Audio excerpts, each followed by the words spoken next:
7 տարի առաջ այսօրը հրաժարական է տվել Սերժ Սարգսյանը, ձեր սպասումները արդարացվել են, օրինակ։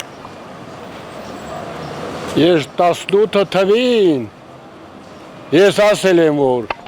այսօրվա օրը ես 18 թվին եմ ասել։ Ասել եմ սրա ստերը, որ այս ստերը խի եք հավատում, ոնց եք հավատում,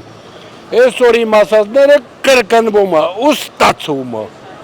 Այդ ով որ չի հասկացել, թող մտածի, վաղը մյուս օր Ղարաբաղը հանձնենք, վաղը մյուս օր Հայաստանն հանձնում։ Ոչ։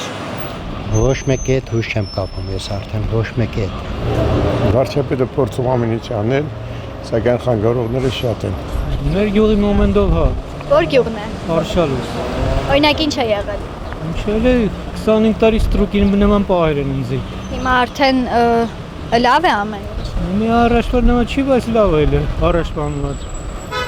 Շան օրեր եմ տեսել վաղտ։ Արշալուսի մաֆիայի ծառը։ Ես անհանգիստ եմ, չեմ կարող խոսել։ Չեմ արդարաց։ Օրինակ ինչ էիք սպասում վարչապետից, որ այսօր։ Հա, ես վարչապետից սպասում էի,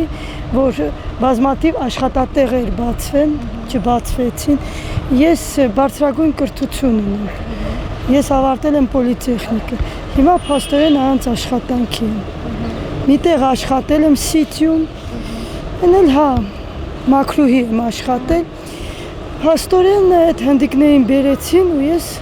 փաստորեն ընկա լուծարման տակ։ Իսկ Սերժ Սարգսյանի ժամանակով ինչպես էր։ Այս ժամանակ ավելի լավ էր, հա։ Ոչ մի բան չի արդարացվել։ Չէ, դեսերը իրավունք չուներ տալու։ Որտեվ Նիկոլը լրիվ թարս գնաց։ Շատ բաներ խոսք տվեց, բայց լրիվ թարս արեց ինքը։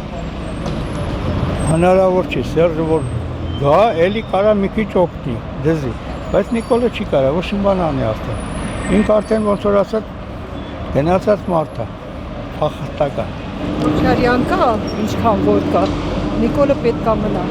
Ինչ արդարացում չկա։ Խաբվեցինք,